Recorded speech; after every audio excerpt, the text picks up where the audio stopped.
Assalamualaikum warahmatullahi wabarakatuh. Teman-teman sekalian, ketemu lagi dengan saya, trainer Amir Faisal. Kalau Anda ingin tahu lebih banyak tentang saya, Anda bisa ketik trainer Amir Faisal di Google. Atau kalau Anda ingin belajar di platform digital yang lain, Anda bisa juga ketik trainer Amir Faisal tapi di Facebook atau di fanpage saya. Baiklah, kita akan lanjutkan pembahasan kita tentang pemimpin yang efektif di era krisis. Kita sudah masuk pada bagian yang kedua. Jadi kemarin kita sebutkan pada bagian yang pertama bahwa pemimpin yang efektif itu adalah yang pertama, dia memiliki dia mampu atau dia bisa menjadi resonans ya.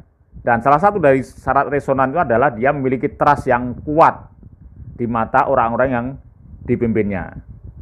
Nah, sekarang yang kedua adalah seorang pemimpin yang bisa efektif di masa krisis adalah seorang pemimpin yang agile. Ya. Apa pemimpin yang agile itu? Pemimpin yang agile adalah pemimpin yang bisa mengatasi situasi yang disebut VUCA. Nah, seperti yang di dalam gambar di layar ini, jadi VUCA itu adalah kependekan dari V-nya adalah volatile, kemudian U-nya adalah uncertain, kemudian C-nya adalah complex, dan E-nya adalah ambiguous. Jadi seorang pemimpin yang efektif, yang mampu menghadapi krisis adalah dia mampu mengatasi situasi yang VUCA ini. Jadi yang pertama adalah volatile. Apa volatile itu? Volatile adalah situasi yang sedemikian rupa yang diakibatkan oleh perubahan yang sangat cepat. Ya, perubahan yang sangat cepat. Jadi sebenarnya begitu kita masuki abad milenial, masuki era milenial, kemudian terjadi apa yang dinamakan disruption, ya itu sebenarnya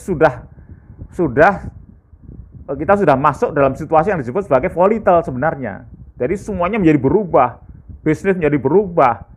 Dulu perusahaan-perusahaan besar yang sukses, ya, dia menjadi bisa betul-betul hancur ya, digantikan oleh perusahaan-perusahaan yang lainnya seperti misalnya Kodak, Nokia dan sebagainya yang dulu hampir semua orang menggunakan Nokia, hampir semua orang menggunakan kamera Kodak, tapi setelah itu ternyata apa yang bisa disediakan oleh Nokia maupun Kodak itu sekarang sudah bisa hanya dengan menggunakan satu alat, yaitu smartphone. Nah, ini namanya disebut situasi yang VUCA, ya, perubahan yang begitu cepat. Nah, seorang pemimpin yang efektif di era kita adalah pemimpin yang cepat dia tanggap terhadap tadi perubahan situasi yang cepat tadi, ya. Kemudian yang kedua adalah dia mampu mengatasi juga situasi yang sifatnya uncertain, ya. Jadi uncertain ini diakibatkan oleh ya tadi karena perubahannya begitu cepat sehingga perangkat peraturan, ya, kebijakan-kebijakan, manajemen dan sebagainya ini dalam tempo cepat juga harus mengalami perubahan. Jadi dulu aturan yang tadinya efektif menjadi tidak efektif. Maka sebenarnya seorang pemimpin yang efektif maka segera bisa melakukan antisipasi terhadap perubahan yang cepat itu. Kemudian yang ketiga adalah kompleks. Jadi kompleks ini juga akibat berikutnya dari volatile dan uncertain ini, kemudian akhirnya masalah menjadi tumpang tindih. Yang diberikan adalah ambiguous. Ya, ambiguous ini serba tidak jelas, ya, menjadi tidak jelas. Ya, jadi melakukan A serba salah, B juga salah, gitu ya. Jadi ambigu. Oke, teman sekalian. Jadi ada tiga hal yang bisa membuat seorang pemimpin menjadi agile, ya. Ada tiga hal. Maka diibaratkan situasi Fugue itu seperti Anda dengan seluruh jajaran perusahaan Anda sedang berpiknik dengan kapal pesiar, ternyata mengalami musibah, maka kapal itu tenggelam. Jadi pada saat terjadi ketika kapal tenggelam itu, maka Anda harus adjust the situation. Ya. Yang pertama adalah Anda terima. Jadi situasi itu Anda terima bahwa sebentar lagi Anda akan, kalau tidak bisa antisipasi, Anda akan semua meninggal, Anda akan kehilangan harta benda yang Anda bawa di kapal itu, ya, dan seterusnya. Maka sekarang Anda adjust the situation. Maka ketika perusahaan terancam dengan era krisis ini, maka Anda sekarang fokus, ya. Pertama terima dulu, Anda terima dulu keadaan krisis ini. Jadi dari manajemen biasa menjadi manajemen of crisis, terima dulu. Ya, bahkan termasuk Anda gaji para eksekutif pun juga harus melihat kenyataan bahwa sekarang Anda tidak bisa menerima lagi penghasilan seperti pada situasi normal. Sekarang fokus perusahaan adalah untuk menyelamatkan dulu dari kapal perusahaan yang mau tenggelam ini. Nah, ini namanya adjust the situation. Maka sekarang segera membuat manajemen of crisis yang berbeda dengan manajemen pada situasi yang normal. Kemudian gunakan sumber daya yang dimiliki, kita kerahkan untuk menghadapi tantangan itu dulu. Ya, hadapi dulu situasi itu. Ya. Ini ada sebuah ilustrasi, ya. Dulu ada sebuah film Amerika yang sangat bagus namanya The Storm, ya, atau Badai. Jadi dalam film itu digambarkan kota New York diserang oleh badai, ya, sehingga terjadi sebuah suhu udara yang sangat ekstrim. Ya, jadi New York itu airnya berubah menjadi salju semua yang setebal 1 meter. Jadi cuaca sangat dingin sekali. Kemudian dan celakanya pembangkit listriknya kemudian mati, ya. Konslet kemudian mati. Nah, ini kejadian terjadi di sebuah perpustakaan di New York di sana. Ini orang di dalam perpustakaan itu juga sudah hampir mati kedinginan. Karena di sana karena listriknya mati sehingga pemanasnya tidak bisa digunakan. Nah, apa yang mereka lakukan? Maka kemudian buku-buku yang mahal-mahal itu, ya, buku-buku tebal, buku-buku yang monumental, yang mengandung sejarah dan sebagainya itu mereka tumpuk kemudian mereka bakar.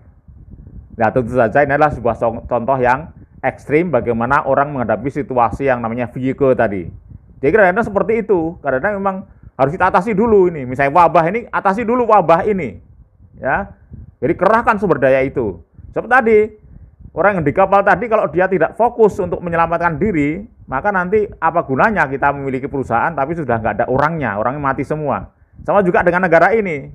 Kalau ini negara ini kemudian kena wabah, ya bagian besar mati atau mungkin hidup tapi dalam keadaan sakit, apa gunanya kita memiliki industri, ya, memiliki infrastruktur dan sebagainya. Maka adjust situation, kemudian terima situasi yang krisis itu. Kemudian yang kedua adalah, kemudian kalau dia sudah bisa adjust situation, maka kemudian dia akan belajar pada situasi yang baru ini, ya. Jadi terjadi proses yang namanya learning, experience, kemudian feedback. Karena situasi yang baru ini belum pernah ada sebelumnya, belum pernah direncanakan sebelumnya, sehingga Anda sekarang harus belajar lagi mengatasi situasi yang baru ini. Maka kemudian dari pengalaman yang baru ini, kemudian ada feedback-nya, yaitu proses manajemen yang baru, yang Anda gunakan untuk antisipasi dan mengatasi situasi yang baru ini, situasi krisis ini. Nah, dari syarat yang ketiga ini adalah seseorang menjadi pemimpin yang agile kalau dia bisa kolaborasi. Ya, jadi tentu kolaborasi tidak mungkin dilakukan oleh seorang pemimpin yang otoriter.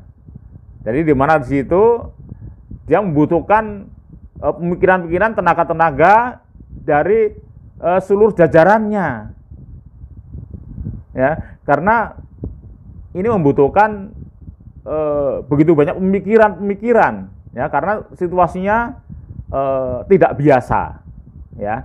juga sesuai dengan era milenial yang juga disebut sebagai era disruption ini, maka sebenarnya sudah tidak ada lagi kepemimpinan yang sifatnya otoritatif, tidak ada lagi.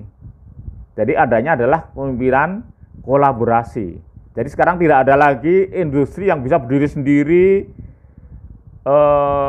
menciptakan produk sendiri, kemudian menjual sendiri, ya, mempromosikan sendiri, sudah tidak zamannya lagi.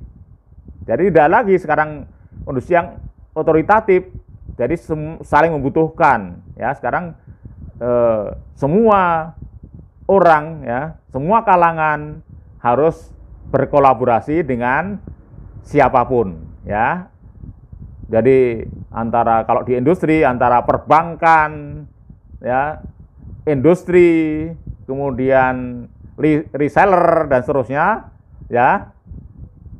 Ini harus berkolaborasi. Jadi inilah jawabannya, teman sekalian. Jadi kalau ditanya kita akan memilih pemimpin yang otoriter tapi baik hati atau demokratis, maka jawabannya adalah carilah pemimpin yang efektif. Dan efektif itu pada saat dia membutuhkan sebuah otorisasi, dia lakukan. Pada saat dia membutuhkan demokrasi, ya, demokratis, maka dia juga harus berdemokrasi dan berkolaborasi. Baik teman sekalian, sampai ketemu pada platform digital saya yang lain. Sekian, Assalamualaikum warahmatullahi wabarakatuh.